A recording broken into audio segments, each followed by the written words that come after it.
Welcome back to Heart to Heart, verse by verse. We are doing John 11 and 12 today. Would you like to start? Do you want me to start? Hold on. 11 is Lazarus and 12 is the anointing. Which one's longer? Because my throat's been hurting. I can read them both. Okay, yeah, You just want to that. talk? Okay. John chapter 11. Also, look at these sticky notes. I've been putting sticky notes in them. Anyways. The death of Lazarus. Now a certain man was ill, Lazarus of Bethany, the village of Mary and her sister Martha. It was Mary who anointed the Lord with ointment and wiped his feet with her hair, whose brother Lazarus was ill. So the sisters sent to him, saying, Lord, he whom you love is ill. But when Jesus heard it, he said, The illness does not lead to death. It is for the glory of God, so that the Son of God may be glorified through it. Now Jesus loved Martha and her sister and Lazarus. So when he heard that Lazarus was ill, he stayed 2 days longer in the place where he was. Then after this he said to the disciples, Let us go to Judea again. The disciples said to him, Rabbi, the Jews were just now seeking to stone you, and you're going there again? Jesus answered, Are there not 12 hours in the day? If anyone walks in the day, he does not stumble, because he sees the light of this world. But if anyone walks in the night, he stumbles, because the light is not in him. After saying these things, he said to them, Our friend Lazarus has fallen asleep, but I go to awaken him. The disciples said to him, Lord, if he has fallen asleep, he will recover. Now Jesus had spoken of his death, but they thought that he meant taking rest and sleep. Then Jesus told them plainly, Lazarus has died, and for your sake I am glad that I was not there, so that you may believe. But let us go to him. So Thomas, called the twin, said to his fellow disciples, Let us also go, that we may die with him. This one's long. Do you want to stop it and talk about it? Yeah, we can. Okay. I really like this one. Yeah, I do too. So we can go to 16 on your notes. Okay. I tore this out because we were supposed to do it last week, and I had to turn on my journal for Bible, so I tore it out. Okay. So I kind of summarized at the beginning. I just said that Lazarus was ill, and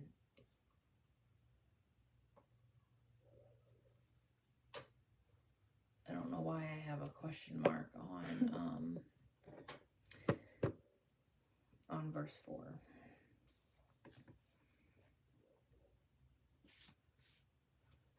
Yeah, I didn't really understand why he says, This illness does not lead to death. It is for the glory of God, so that the Son of God may be glorified through it. I think what he's saying there is that sometimes you have to go through a hard patch to realize where you're at. Sorry. Yeah. I think that's what he's saying. Not really sure though. You got anything?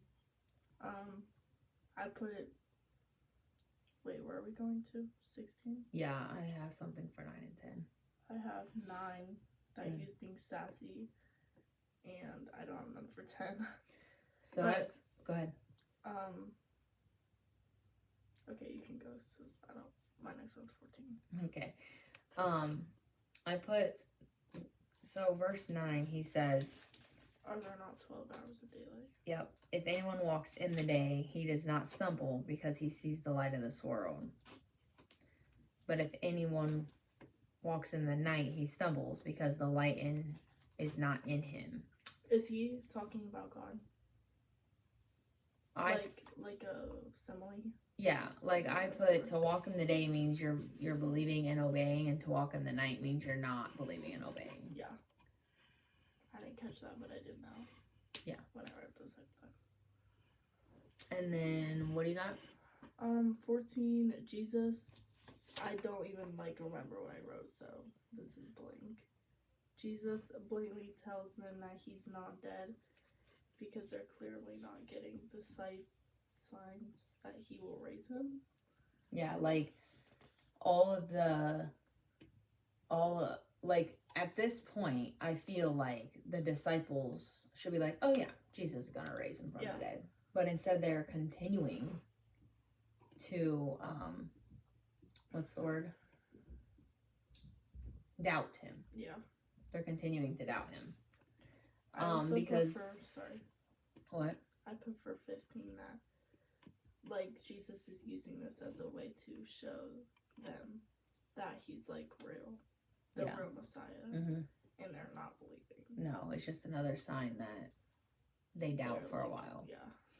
Well, in verse 13, the disciples thought he just fell asleep, but I looked into that because I wanted to know why. In the Old Testament, when they fall asleep, it meant death. Oh. So, I think that's why. I think that's what they meant. Is like he fell asleep, like he's not coming back. So yeah, that's what I got. Okay. All right. Now, when Jesus came, he found that Lazarus had already been in the tomb 4 days. Bethany was near Jerusalem, about 2 miles off, and many of the Jews had come to Martha and Mary to console them concerning their brother. So when Martha heard that Jesus was coming, she went and met him, but Mary remained seated in the house. Martha said to Jesus, "Lord, if you had been here, my brother would not have died. But even now I know that whatever you ask from God, God will give you." Jesus said to her, "Your brother will rise again."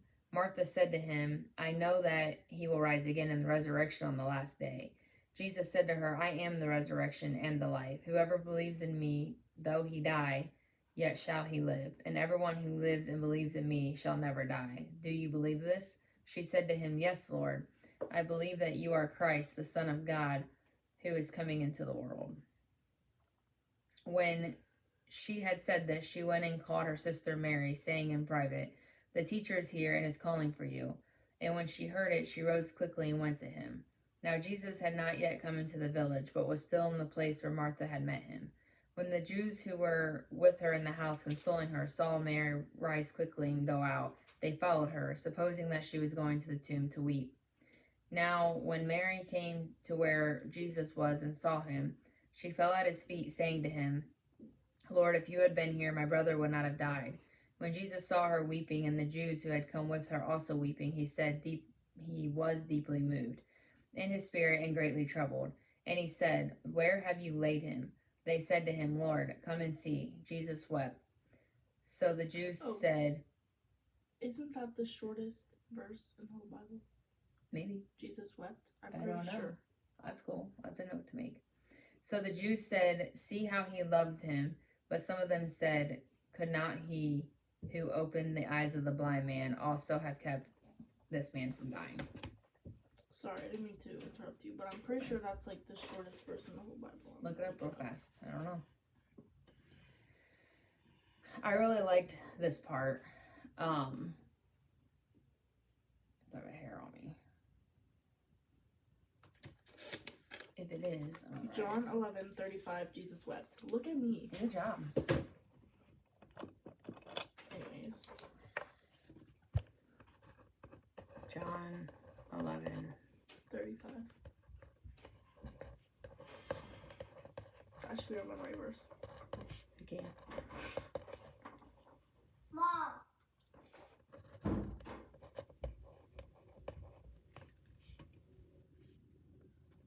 He went back in. Okay. So I think it's very interesting that Lazarus had been dead for 4 days. It's not like he died, Jesus came, he rose. Mm-hmm. Like he had been dead for 4 days. And he probably waited so that it was not like they didn't think so that it was more believable. Yeah. And then I put in verse 21 that I think Martha is kind of blaming Jesus. Oh, I put that too. Did you? Yeah. Because she's like, if you had been here, my brother wouldn't have died. Like, actually, it's your brother's fault. Yeah. And then 25 through 27, I just really like all of that. For 25, I said Jesus corrects Martha about saying Lazarus is the resurrection because Jesus is the resurrection. Which Well, obviously what? He's not correcting her on her calling. She's not calling Lazarus for the resurrection. Oh. She's saying that, yes, I know he will rise again in the resurrection on the last day. Like, all the dead will rise. Oh. Yeah. I didn't know that's what he But he's saying, I'm the resurrection and the life. So I can, I can bring him back, type of thing. That's what I took from it. And then I just like when he's like, whoever believes in me, though he die, yet shall he live. So if you believe in him and die, you're going to live because you'll go to heaven. And everyone who lives and believes in me shall never die. I like that. And then I put in verse 28, I highlighted private. You highlighted something? Well, I didn't highlight it, but I wrote it down. I have a problem writing in my Bible. She literally has a study Bible with like sides to write stuff. I wish I had a Bible like that because Ask your pastor. I love writing. There's already so much in my Bible though. But pastor talks about this, and so did, I don't remember his name, but so did the other guy that came to talk at the revival about private, being in private with the Lord. Which one? The one we saw? I don't remember his name, but so I put that on there because it specifically says she went and called her sister Mary, saying in private, the teacher is here, and then everyone heard and still followed. Yeah. So it wasn't real private, but she tried. Okay, what verse are we on? 38. Oh, so... Oh, wait, no. 38's like the start of the new one. Okay, so 35. Jesus wept? Yes, Jesus wept. My study Bible says, mourning because of death does not indicate lack of faith. It shows honest sorrow of the reality of suffering and death. I liked that. So, when someone's mourning because someone passed away, it's not always a lack of faith. Like, yeah, we hopefully know that they went to heaven, but it's not. I also like how he cried about it and then, like, rose him. Yeah. Like, he knew that he was gonna, like, raise him from the dead and still cried about it. Yeah. Still showed the emotions. Yeah. Okay. Are we good? Okay. Then Jesus, deeply moved again, came to the tomb. It was a cave and a stone lay against it. Jesus said, "Take away the stone, Martha, the sister of the dead man." Wait a minute. Jesus said, "Take away the stone." Martha, the sister of the dead man, said to him, "Lord, by this time there will be an odor, for he has been dead for 4 days."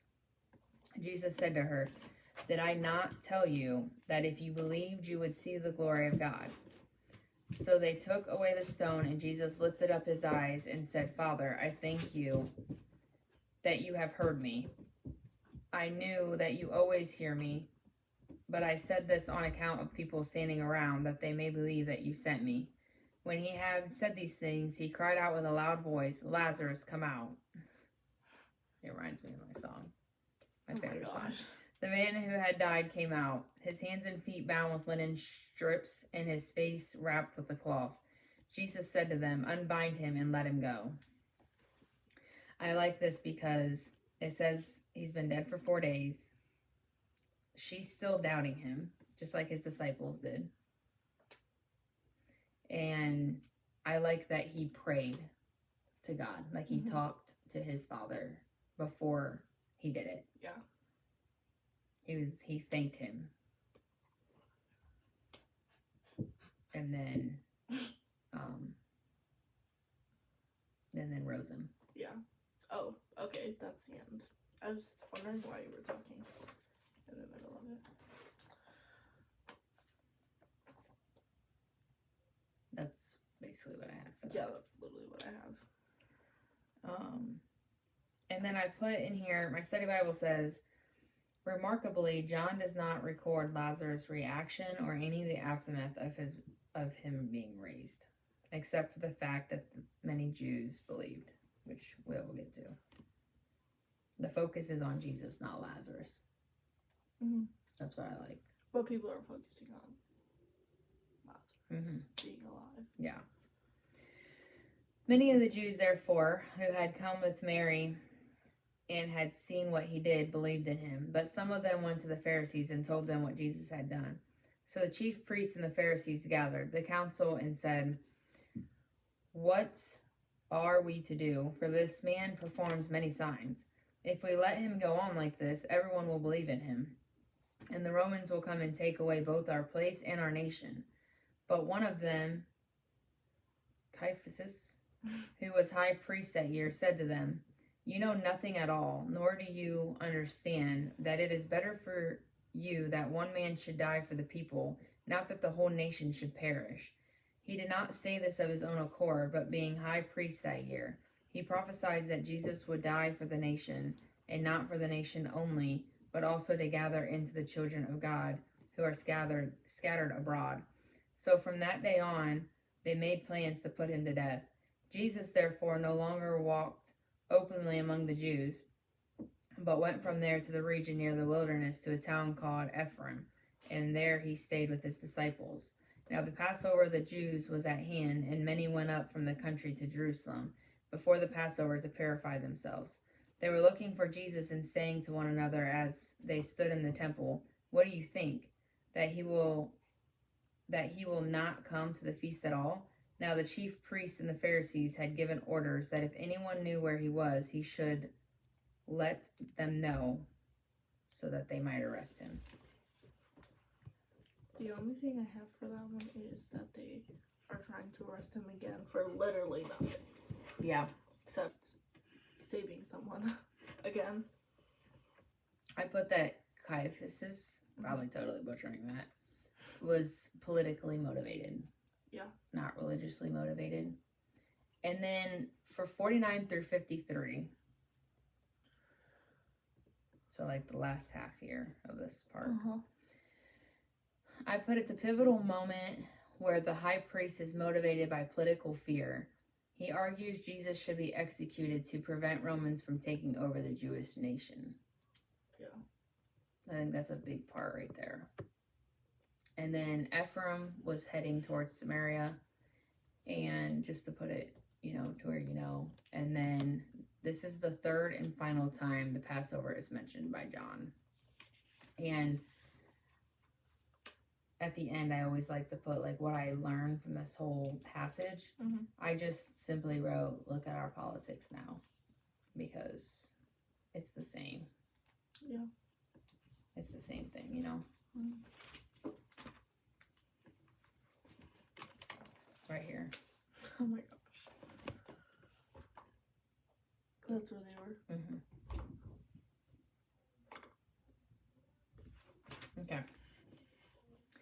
Okay, I like this story too. Yeah, me too. 6 days before the Passover, this is chapter 12. Jesus therefore came to Bethany, where Lazarus was, whom Jesus had raised from the dead. So they gave a dinner for him there. Martha served, and Lazarus was one of those reclining with him at the table. Mary therefore took a pound of expensive ointment made from pure nard and anointed the feet of Jesus and wiped his feet with her hair. The house was filled with the fragrance of the perfume, but Judas Iscariot, one of his disciples, who was about to betray him, said, "Why was this anointment not sold for 300 denarii and given to the poor?" He said this not because he cared about the poor,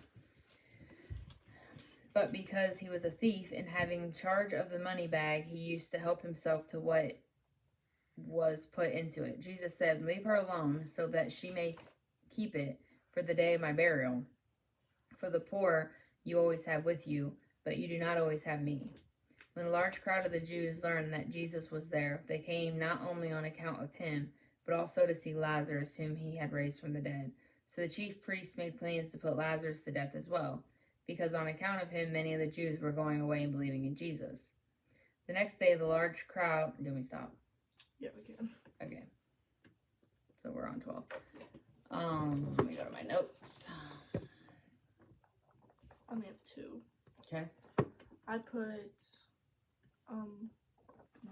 we talked about this last Thursday in youth. Okay. This, So did this we. girl. Mhm. I put that this is a form of worship, and then I also put in whenever she's pouring the stuff on his feet and like crying, and then I put 7. I like how Jesus was like standing up for her. Martha. Yeah. Mm-hmm. Me too. I thought it was Bethany. They're in Bethany. Never mind. Well, it says Jesus anointed.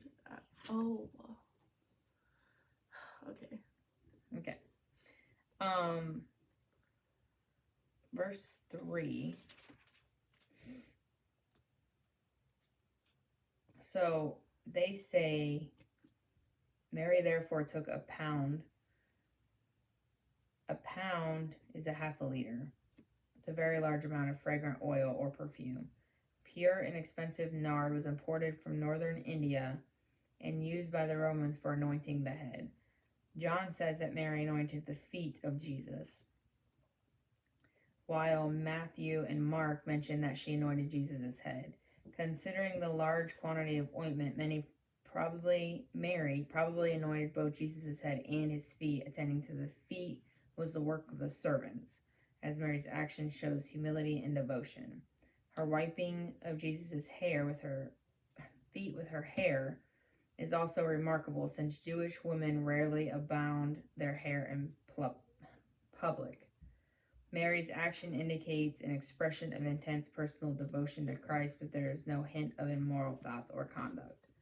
I put this because when I read Matthew, I was confused because it does say that she anointed his head. That's what I was So this makes sense that since she had so much. Yeah, she put it everywhere. Yeah, this is John's account, but Matthew seen something different. So. And I think so did Luke. Yeah. And then I put for 5, Judas wants to sell the perfume because it's equal to 1 year's wage. So like For Jesus? Huh? Like, never mind. So she would had to work a full year, save all of her money to buy that. That's how much it was. So I think like 1 year in jail. No, that's why Judas wanted it. Okay. And then in verse 8, I like the verse where he says, "You won't always have me," because he's like telling them, I won't always physically be here. And then they want to kill Lazarus because many were believing. Yeah. Okay. Do you have anything else? No, I only have those 2. The next day, a large crowd that had come to the feast heard that Jesus was coming to Jerusalem. So they took branches of palm trees and went out to meet him, crying out, "Hosanna, blessed is he who comes in the name of the Lord, even the King of Israel." And Jesus found a young donkey and sat on it, just as it is written, "Fear not, daughter of Zion, behold your king is coming, sitting on a donkey's colt." His disciples did not understand these things at first, but when Jesus was glorified, then they remembered that these things had been written about him and had been done to him. The crowd that had been with him when he called Lazarus out of the tomb and raised him from the dead continued to bear witness. The reason why the crowd went to meet him was that they heard he had done this sign. So the Pharisees said to one another, "You see that you are gaining nothing. Look, the world has gone after him." Now among those who went up to worship at the feast were some Greeks. So these came to Philip, who was from Bethsaida in Galilee, and asked him, "Sir, we wish to see Jesus." Philip went and told Andrew. Andrew and Philip went and told Jesus. And Jesus answered them, "The hour has come for the Son of Man to be glorified. Truly, truly, I say to you, unless a grain of wheat falls into the earth and dies, it remains alone. But if it dies, it bears much fruit. Whoever loves his life loses it, and whoever hates his life in this world will keep it for eternal life. If anyone serves me, he must follow me, and where I am, there will be my servant be also. If anyone serves me, the Father will honor him. Now is my soul troubled, and what shall I say? Father, save me from this hour, but for this purpose I have come to this hour. Father, glorify your name. Then a voice came from heaven, "I have glorified it, and I will glorify it again." The crowd that stood over there and heard it said that it had thundered. Others said an angel had spoken to him. Jesus answered, "This voice has come for your sake, not mine. This is the judgment of this world. Now will the ruler of this world be cast out, and I, when I am lifted up from this earth, will draw all people to myself." He said this to show by what kind of death he was going to die. So the crowd answered him, "We have heard from the law that the Christ remains forever. How can you say that the Son of Man must be lifted up? Who is the Son of Man?" So Jesus said to them, "The light is among you for a little while longer. Walk while you have the light, lest darkness overtake you. The one who walks in the darkness does not know where he's going." I love that verse. "While you have the light, believe in the light, that you may become sons of light." When Jesus had said these things, he departed and hid himself from there. Though he had done so many signs before them, they still did not believe in him, so that the word spoken by the prophet Isaiah might be fulfilled. "Lord, who has believed what he heard from us, and to whom has the arm of the Lord been revealed?" Therefore they could not believe, for again Isaiah said, "He has blinded their eyes and hardened their heart, lest they see with eyes and understand with their heart and turn, and I would heal them." Isaiah said these things because he saw his glory and spoke of him. Nevertheless, many even of the authorities believed in him. But for fear of the Pharisees, they did not confess it, so that they would not be put out of the synagogue. For they love the glory that comes from man more than the glory that comes from God. And Jesus cried out and said, "Whoever believes in me believes in me, but in him who sent me." Let me reread that. Jesus cried out and said, "Whoever believes in me believes not in me, but in him who sent me. And whoever sees me sees who sent me. I have come into the world as light, so that whoever believes in me may not remain in darkness. If anyone hears my words and does not keep them, I do not judge him. For I did not come to judge the world, but to save the world. The one who rejects me and does not receive my words has a judge. The word that I have spoken will judge him on the last day. For I have not spoken on my own authority, but the Father who sent me himself has given me a commandment, what to say and what to speak. And I know that his commandment is eternal life. What I say, therefore, I say as the Father has told me." I really feel like if Jesus was talking to me face to face, I'd be a little lost. I feel like he just repeats himself, but like no one even listens. So Yeah. I would be repeating myself too. Okay. So the part where the palm branches are waving reminds me of when I used to do Easter plays in the church. We'd have like those big palm branches with a Jesus coming down the aisle. That's what I remember. Do you have anything before 20? I have What about 20 through 26?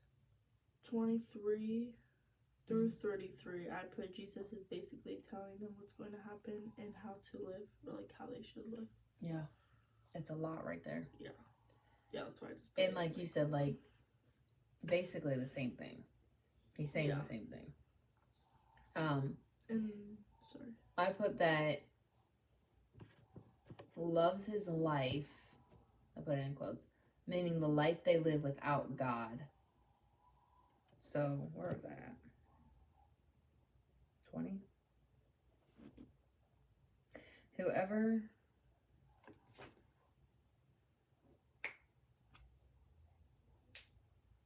I like how he says one of you will betray me. Mm-hmm. And then they all look around like, yeah, like who? Me? And Judas is like, me? So he doesn't know, or does he know? He knows what he's about to do.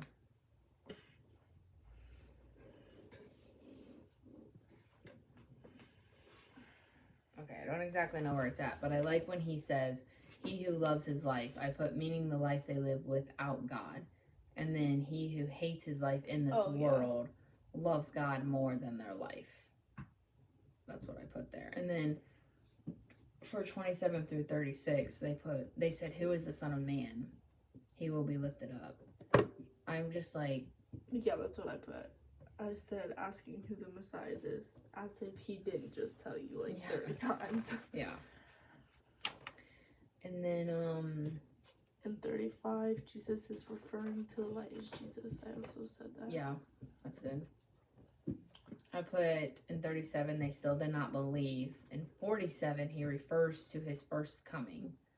And in 49, he refers to the Trinity. So, oh.